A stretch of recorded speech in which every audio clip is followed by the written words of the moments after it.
Hi sir. Hi നിമി. ശരിക്കും പറഞ്ഞ് എനിക്ക് തോന്നിയിട്ടുണ്ട് നമ്മൾ മലയാളികൾ എസ്പെഷ്യലി NRIs അവർ നാട്ടിലൊരു വീട് വെക്കണമെന്ന് ആഗ്രഹിക്കുമ്പം അവരുടെ മനസ്സിലേക്ക് ആദ്യം വരുന്നത് ഈ കേരള ട്രഡീഷണൽ സ്റ്റൈൽ വീടുകളാണ്. അപ്പം അത് ചെയ്യുന്നവർ ശരിക്കും പറഞ്ഞാൽ വളരെ കുറവാണ്. ഇപ്പം കൂടുതൽ എനിക്ക് തോന്നുന്നു മോഡേൺ, കണ്ടംപററി, വിക്ടോറിയൻ സ്റ്റൈൽ എന്നൊക്കെ പറഞ്ഞിങ്ങനെ പല ടൈപ്പ് വീടുകളാണ്. പക്ഷെ എന്നാലും ഇപ്പം എനിക്കടക്കം ഒരു വീട് വെക്കുമ്പോൾ എൻ്റെ മനസ്സിലെന്ന് പറഞ്ഞാൽ ഈ പറഞ്ഞ കേരള ട്രഡീഷണൽ സ്റ്റൈൽ വീടുകളൊക്കെ തന്നെയാണ്. അപ്പം നമ്മൾ ഇന്ന് കാണിക്കാൻ പോകുന്ന ഒരു വീട് കുമ്പനാടുള്ള നമ്മുടെ ബിബി സാറിൻ്റെയും ബിനി സാറിൻ്റെയും വീട് ഭയങ്കര മനോഹരമായിട്ട് ആ വീട് സാർ ചെയ്തിട്ടുണ്ട്. കൂടുതലും സാറ് ടേൺ കീ പ്രോജക്ട്സ് ആണ് ചെയ്യുന്നത്. അപ്പോൾ നമ്മൾ ആ ഒരു വീടിൻ്റെ വിശേഷങ്ങളിലേക്കൊക്കെ പോകുന്നതിന് മുമ്പ് സാറിൻ്റെ പ്രൊഫൈൽ ഒന്ന് പറയാമോ? യെസ്, ഞാൻ 92-ൽ BTech സിവിൽ എഞ്ചിനീയറിംഗ് പാസ്സായി. അതിനുശേഷം കൂടുതൽ വർക്ക് ചെയ്തിരിക്കുന്നത് എറണാകുളത്തുള്ള അന്നത്തെ ഏറ്റവും ഫേമസ് ആർക്കിടെക്ട് ഗോമ സാറിൻ്റെ കൂടെയാണ്. ഒരു 5 വർഷം സാറിൻ്റെ കൂടെ വർക്ക് ചെയ്തു. അതിനുശേഷമാണ് ഞാൻ ഈ ആർക്കിടെക്ചറൽ ഡിസൈനിലേക്കും ഇൻറ്റീരിയർ ഡിസൈനിലേക്കും മാറുന്നത്. പിന്നെ ഞാൻ ഒരു 25 വർഷമായിട്ട് ഇൻഡിപെൻഡൻ്റ് ആയിട്ട് ചെയ്യണം. ഒരുവിധം കേരളത്തിലൊരുവിധം എല്ലാ ജില്ലകളിലും വീടുകൾ ചെയ്തിട്ടുണ്ട്. അതാണ് ഒരു പ്രൊഫൈൽ എന്ന് പറയാനുള്ളത്.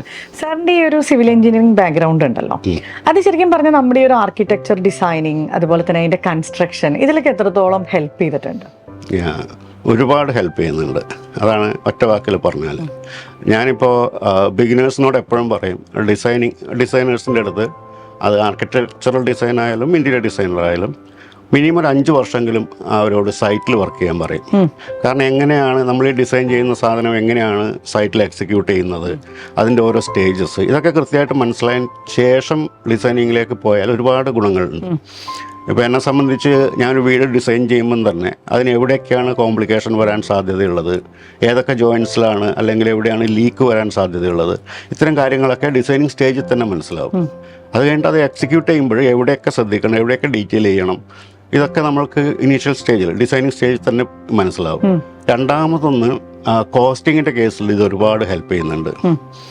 പിന്നെ ഒരു വീടിൻ്റെ ഡിസൈൻ എന്ന് പറയുമ്പോൾ ആർക്കിടെക്ചറൽ ഡിസൈൻ, സ്ട്രക്ചറൽ, ഇൻറ്റീരിയർ, ഈ 3 മെയിനായിട്ട്. അപ്പോൾ ഇത് 3 ഒറ്റ കുടക്കീഴിൽ വരിക എന്ന് പറഞ്ഞ സംഗതി ഉണ്ടല്ലോ. അത് 3 ഇങ്ങനൊരു ബാക്ക്ഗ്രൗണ്ട് ഉണ്ടെങ്കിൽ നമുക്കിത് 3 ഒരുമിച്ച് ഹാൻഡിൽ ചെയ്യാൻ പറ്റും. അത് ടോട്ടൽ പ്രോജക്റ്റിന് ഒരുപാട് ഗുണം ചെയ്യും. അതാണ് എൻ്റെ ഒരു എക്സ്പീരിയൻസ്. പിന്നീടല്ലേ സാറേ, ഇപ്പം നമ്മുടെ കുമ്പനാടത്തെ വീട് അതൊരു 50 സെന്റിൽ 4000 സ്ക്വയർ ഫീറ്റ് വരുന്ന ഒരു പക്ക ട്രഡീഷണൽ ഹൗസ് ആണ്. അതെ. അപ്പം എങ്ങനെയാണ് അതിൻ്റെ ഒരു ഡിസൈനിലേക്കും കൺസ്ട്രക്ഷനിലേക്കൊക്കെ സാർ എത്തിയത്? ഇതിപ്പോൾ എൻ്റെ ഫ്രണ്ടിൻ്റെ തന്നെ വീടാണ്. ഇപ്പോൾ ബിബി എന്ന് പറയുന്നത് രണ്ടുപേരും എൻ്റെ ഫ്രണ്ട്സാണ്. ഇവർ മസ്കറ്റിൽ ഹോട്ടൽ ബിസിനസ് ചെയ്യുന്ന ആൾക്കാരാണ്. അപ്പോൾ ഒരുവിധം എല്ലാ NRIസിൻ്റെയും ഒരു സ്വപ്നമാണ് ഒരു പഴയ സ്റ്റൈൽ വീട്. അങ്ങനെ തന്നെ ഇതും വന്നത്. അപ്പോൾ അങ്ങനെ നമ്മൾ രണ്ടുപേരും ഡിസ്കസ് ചെയ്ത് എത്ര ലെവൽ വരെ ഒരു പഴമ വേണം, എത്ര വുഡ് യൂസ് ചെയ്യണം, അങ്ങനെയൊക്കെയുള്ള കാര്യങ്ങൾ ആദ്യം ഡിസ്കസ് ചെയ്തതിന് ശേഷമാണ് നമ്മൾ ഈ ഒരു ഫൈനൽ ഡിസൈനിലേക്ക് പോണത്. പിന്നെ അതിൻ്റെ എക്സിക്യൂഷൻ എന്ന് പറയുന്നത് നമ്മൾ തന്നെ ടേൺ കീ ആയിട്ട് ചെയ്തൊരു പ്രോജക്റ്റാണ്. അതിൻ്റെ സിവിൽ, സ്ട്രക്ചറൽ വർക്കുകൾ, ഫിനിഷിങ്, ഇൻറ്റീരിയർ എല്ലാം നമ്മൾ തന്നെയാണ് ചെയ്തത്. ലാൻഡ്സ്കേപ്പിംഗ് ഇവർ കൂടുതലും വെളിയിൽ തന്നെയാണ്. അപ്പോൾ നമ്മൾ തന്നെയാണ് അത് ഫിനിഷ് ചെയ്തത്. അപ്പോൾ അതൊരു പക്ക ട്രഡീഷണൽ ആവണമെന്ന് ഇവർ രണ്ടുപേരുടെയും ഒരു വലിയ ആഗ്രഹമായിരുന്നു. അങ്ങനെ നമ്മൾ ആ പ്രോജക്റ്റിലേക്ക് എത്തുകയാണ്. ഒരു ഡിസൈൻ ആൻഡ് ലേഔട്ട് ഒന്ന് ജസ്റ്റ് ഒന്ന് പറയാമോ? യെസ്, നമ്മളിപ്പം പറഞ്ഞല്ലോ ട്രഡീഷണൽ ശൈലി എന്ന് പറയുമ്പോൾ അതിൻ്റെ ഏറ്റവും ഫസ്റ്റ് വരുന്നത് വലിയ ഒരു വരാന്ത, ഒരു പൂമുഖം, ഒരു വരാന്ത. ആ വരാന്തയിൽ നമ്മൾ ലിവിങ് റൂമിലേക്ക് എൻ്റർ ചെയ്യണം. ഗസ്റ്റിന് ആക്സസിബിൾ ആയിട്ടുള്ള ഏരിയ ഇതാണ് ലിവിങ് റൂം. അതിന് അപ്പുറത്താണ് ഡൈനിങ് റൂം വരുന്നത്. അതിൻ്റെ ഇടയിൽ നമ്മളൊരു ഗ്ലാസ് പാർട്ടീഷൻ കൊടുത്തിട്ടുണ്ട്. അപ്പോൾ ഗസ്റ്റ് ഇതുവരെ മതി, ബാക്കിയുള്ളത് ഒരു ഫാമിലി സ്പേസ് എന്നുള്ള രീതിയിൽ പ്രൈവസിക്ക് വേണ്ടി. യെസ്, അതെ. ഈ ഡൈനിങ് ഏരിയ എന്നാണ്, അതിനടുത്തൊരു സിറ്റിംഗ് ഏരിയയും കൂടി ഉണ്ട് ഫാമിലി മെമ്പേഴ്സിനുള്ള.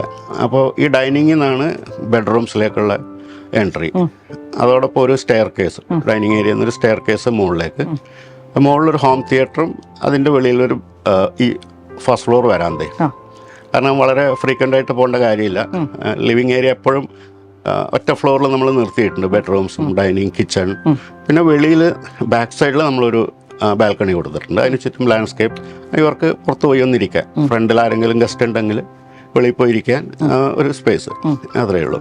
ഇതാണ് ഒരു ബേസിക് ലേഔട്ട് എന്ന് പറയുന്നത്. പിന്നെ ഒരു സൈഡ് കോട്ടയാട്, ഒരു സ്കൈലൈറ്റ് നമ്മൾ കൊടുത്തിട്ടുണ്ട്. പിന്നെ പറയാവുന്നത് ഇതിൻ്റെ റൂഫിങ്. നമ്മൾ കോൺക്രീറ്റ് ഏറ്റവും മിനിമം യൂസ് ചെയ്തിട്ടുള്ളൂ. കാരണം കൂടുതലും വുഡ് തന്നെ യൂസ് ചെയ്യാം. ബെഡ്റൂംസിൻ്റെയൊക്കെ മച്ച് എന്നുള്ള രീതിയിലാണ്. അത് ഭയങ്കര ഒരു ഫീലാണ്. പഴയ മച്ചിട്ട റൂമുകൾ ആണ് കൂടുതലും വന്നിരിക്കുന്നത്. കോൺക്രീറ്റും ഉണ്ട്, നമ്മളിപ്പോൾ ടോയ്ലറ്റ് റൂഫ് പിന്നെ ബാക്ക് സൈഡ് അങ്ങനെ രണ്ടും കൂടെ മിക്സാണ് യൂസ് ചെയ്തിരിക്കുന്നത്. പക്ഷെ കൂടുതലും വുഡാണ്. പക്ഷെ നമുക്ക് എല്ലായ്പ്പോഴും അങ്ങനെ വേണമെന്നില്ല. നമ്മളിതിൻ്റെ കോസ്റ്റ് പാർട്ട് നോക്കുമ്പോൾ വേണമെങ്കിൽ നമ്മൾക്ക് കോൺക്രീറ്റ് കുറേ കൂടെ കൂടുതൽ യൂസ് ചെയ്തിട്ട് കോസ്റ്റ് കുറക്കാം. പക്ഷെ ഇവിടെ ബിബിയുടെ മനസ്സിൽ ഒരു ട്രഡീഷണൽ ക്രിസ്ത്യൻ തറവാട് എന്നുള്ളൊരു കോൺസെപ്റ്റ് ആയിരുന്നു. അതുകൊണ്ട് നമ്മൾ ഈ രീതിയിലേക്ക് പോയിരിക്കുന്നത്. പിന്നെ ഉണ്ടല്ലോ സാറേ, നമ്മൾ ഈ ഒരു ട്രഡീഷണൽ വീടുകൾ എന്ന് പറഞ്ഞാൽ ഇപ്പൊ ഞാൻ പറഞ്ഞല്ലോ, അത് ചെയ്യുന്ന ആളുകൾ വളരെ കുറവാണ്. അത് എനിക്ക് തോന്നണേ നമ്മൾ ഈ ഒരു കണ്ടംപററി വിക്ടോറിയൻ അങ്ങനത്തെ ഇതിനേക്കാളും കുറെ കൂടെ ടഫ് ആയതുകൊണ്ടാണോ അതിലേക്ക് അധികം ആൾക്കാർ പോവാത്തത്? അതൊന്ന് സാർ ഒന്ന് പറയാമോ? ടഫ് ഇൻ ദ സെൻസ് നമുക്കത് കുറച്ചും കൂടെ ശ്രദ്ധ ആവശ്യമുണ്ട് അതിൻ്റെ ഡിസൈനിങ്ങിൽ, എക്സിക്യൂഷനിലും. അതെ, ഇപ്പോൾ ട്രഡീഷണൽ കേരള സ്റ്റൈൽ എന്ന് പറയുമ്പോൾ ഒരുപാട് വുഡിൻ്റെ യൂസേജ് വരുന്നുണ്ട്. പിന്നെ അതിൻ്റെ റൂഫ്, ഒരുപാട് കാര്യങ്ങൾ ശ്രദ്ധിക്കാനുണ്ട്. ഡിസൈനിങ് എന്ന് പറയുമ്പോൾ നോർമലി സാധാരണ ഒരു വീട് ചെയ്യുമ്പോൾ നമ്മളെപ്പോഴും താഴേന്ന് മുകളിലേക്കാണ് ഇങ്ങനെ ആലോചിച്ച് വരിക, പ്ലാൻ, അത് പൊങ്ങി വരുമ്പോൾ അതിൻ്റെ എലിവേഷൻ, അങ്ങനെയുള്ള സംഗതികൾ. പക്ഷേ ഇത് നേരെ റിവേഴ്സ് പ്രോസസ്സാണ്. ട്രഡീഷണൽ ചെയ്യുമ്പോൾ ആദ്യം നമ്മളതിൻ്റെ റൂഫ് എപ്പോഴും നമ്മൾ ശ്രദ്ധിച്ചു കഴിഞ്ഞാൽ പഴയ ട്രഡീഷണൽ ബിൽഡിങ്സ് ഏതും ആയിക്കോട്ടെ അതിൻ്റെ ഒരു ഭംഗി എന്ന് പറയുന്നത് അതിൻ്റെ പ്രൊപ്പോർഷനാണ്. അതാണ് കീ ഫാക്ടർ. അപ്പോൾ നമ്മൾ അതാണ് മെയിനായിട്ട് ശ്രദ്ധിക്കേണ്ടത്. ബാക്കിയൊക്കെ ശരിയാണ്, യൂട്ടിലിറ്റി ഭംഗി എല്ലാം ഉണ്ട്. പക്ഷേ ഈ ഒരു പ്രൊപ്പോർഷൻ കറക്റ്റായിട്ട് വന്നില്ലെങ്കിൽ അതിന് വലിയ ഭംഗി ഉണ്ടാവില്ല. അപ്പോൾ അതിൻ്റെ റൂഫ് വുഡൻ ട്രസ്സിലാണ് നമ്മൾ ചെയ്യുന്നത്. അപ്പോൾ അതിൻ്റെ കണക്കുകളൊക്കെ വളരെ കൃത്യമായിരിക്കണം. ഡിസൈൻ ചെയ്യുമ്പോഴും എക്സിക്യൂട്ട് ചെയ്യുമ്പോഴൊക്കെ നമ്മളത് ശ്രദ്ധിച്ചില്ലെങ്കിൽ ഇത് അവസാനം വന്ന് കണക്ട് ചെയ്യുമ്പോൾ അത് ചിലപ്പോൾ ശരിയാവില്ല. അങ്ങനെയൊക്കെയുള്ള കോംപ്ലിക്കേഷൻസ് ഉണ്ട്. പിന്നെ ഈ മരത്തിൻ്റെ ഉപയോഗം കൂടുതലുള്ളതുകൊണ്ട് അത് കുറച്ചും കൂടെ ഒരു ബുദ്ധിമുട്ടുകളാണെന്ന് പറയാൻ പറ്റും. പിന്നെയുള്ളത് ഇപ്പോഴത്തെ ഒരു നോർമൽ വീട് ചെയ്യുമ്പോൾ നമ്മളതിൻ്റെ സ്ലാബ് കോൺക്രീറ്റ് ചെയ്യാം. ഈ കോൺക്രീറ്റ് എന്ന് പറയുന്നത് വളരെ ഫ്ലെക്സിബിൾ ആയിട്ടുള്ളൊരു സംഗതിയാണ്. ഏത് ഷേപ്പിലും കോൺക്രീറ്റ് ചെയ്തെടുക്കാം. പക്ഷേ ഇത് സ്ലാൻഡിങ് റൂഫ്, ഈ വുഡൻ ട്രസ് ഒക്കെ ആകുമ്പോൾ നമുക്ക് ആ രീതിയിൽ ചെയ്യാൻ പറ്റില്ല. അപ്പോൾ അതൊക്കെ ശ്രദ്ധിക്കണം. പിന്നെ എക്സിക്യൂഷനിൽ ഒരുപാട് കാര്യങ്ങൾ ശ്രദ്ധിക്കാനുണ്ട്. സാറിൻ്റെ അടുത്തൊരു കസ്റ്റമർ വന്നു കഴിഞ്ഞാൽ ഡിസൈൻ, കൺസ്ട്രക്ഷൻ, ഇന്റീരിയർ, ലാൻഡ്സ്കേപ്പിംഗ് അങ്ങനെ ടേൺ കീ ആയിട്ടാണല്ലോ നമ്മൾ ഈ ഒരു വീട് അവർക്ക് കൊടുക്കേണ്ടത്. സാർ കൂടുതലും ഞാൻ കണ്ടിരിക്കുന്നത് ഇങ്ങനത്തെ കേരള ട്രഡീഷണൽ ഹൗസസ് ആണ്. അത് വളരെ മനോഹരമായിട്ട് സാർ ഫിനിഷ് ചെയ്യുന്നുണ്ട്. അപ്പം എന്തുകൊണ്ടാണ് കൂടുതലും അങ്ങനത്തെ ഒരു പ്രോജക്ട്സ് സാറ് സജസ്റ്റ് ചെയ്യുന്നത്? അതുപോലെ തന്നെ ഇപ്പോൾ സാധാരണ വീടുകളെ അപേക്ഷിച്ച് ഇതിൻ്റെ ഒരു കോസ്റ്റ് പാർട്ട്, ഇത് രണ്ടും ഒന്ന് എക്സ്പ്ലെയിൻ ചെയ്യാമോ? യെസ്. ഇപ്പോൾ ആദ്യത്തെ പാർട്ട് എന്തുകൊണ്ടാണ് ഞാൻ ഇത് മാത്രമാണ് ചെയ്യുന്നത് എന്ന് പറയരുത് കേട്ടോ. ഞാൻ എല്ലാ ടൈപ്പ് വീടുകളും ചെയ്യുന്നുണ്ട്. അപ്പോൾ കൂടുതലും ട്രഡീഷണൽ കുറച്ചും കൂടെ താല്പര്യം അതാണ് ചെയ്യുന്നത്. അതിന് ഒരു റീസൺ എന്ന് പറയാവുന്നത് നമ്മളിപ്പോൾ ഈ ട്രെൻഡുകൾ, സ്റ്റൈലുകൾ മാറി മാറി വരും. ഇപ്പോൾ ഈ വളരെ അടുത്ത കാലം വരെ ട്രെൻഡ് എന്ന് പറയുന്നത് കണ്ടംപററി എന്ന് പറയുന്നൊരു ശൈലിയായിരുന്നു. ഇപ്പോൾ അത് മാറി. ഇപ്പോൾ കുറേ കൂടെ ഒരു നിയോ ക്ലാസിക്കൽ ശൈലി എന്ന് പറയുന്നതിലേക്കാണ് നമ്മൾ പോകുന്നത്. അത് ആർക്കിടെക്ചർ മാത്രമല്ല, ഇൻറ്റീരിയറും അങ്ങനെ തന്നെ. ഇപ്പോൾ കഴിഞ്ഞ ഒരു വർഷം വരെ നമ്മളിപ്പോൾ ഒരു ടൈൽ ഷോപ്പിൽ പോയാൽ റസ്റ്റിക് ടൈൽസ് അതാണ് കൂടുതലുണ്ടാവുക. പിന്നെ grey and white colour, cement texture, ഇതൊക്കെയാണ് ഒരു കോമൺ ആയിട്ട് ഈ മോഡേൺ വീടുകൾക്ക് അല്ലെങ്കിൽ കണ്ടംപററി വീടുകൾക്ക് ഉപയോഗിച്ചിരിക്കുന്നത്. അത് ടോട്ടലി മാറി. ഇപ്പം നമ്മൾ ടൈൽ ഷോപ്പിൽ പോയി അങ്ങനത്തെ ഒറ്റ ടൈലും കാണില്ല.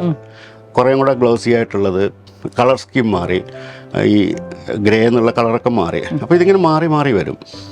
അപ്പോൾ കുറേ കാലം കഴിഞ്ഞ് തിരിഞ്ഞു നോക്കുമ്പോൾ ഇതൊരു ഔട്ട്ഡേറ്റഡ് ആയോ എന്നുള്ളൊരു തോന്നൽ ചിലപ്പോൾ വരാം.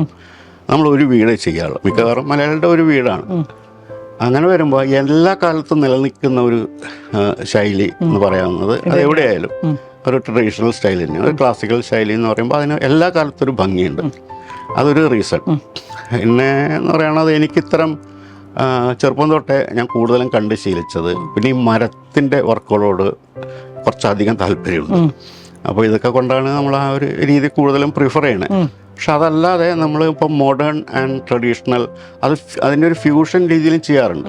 കാരണം പക്ക ട്രഡീഷണൽ വേണമെന്നില്ല, ചില ക്ലയൻസ് രണ്ടും കൂടെ മിക്സ് ചെയ്തിട്ടുള്ളൊരു ഡിസൈൻ അങ്ങനെയും പോവാം.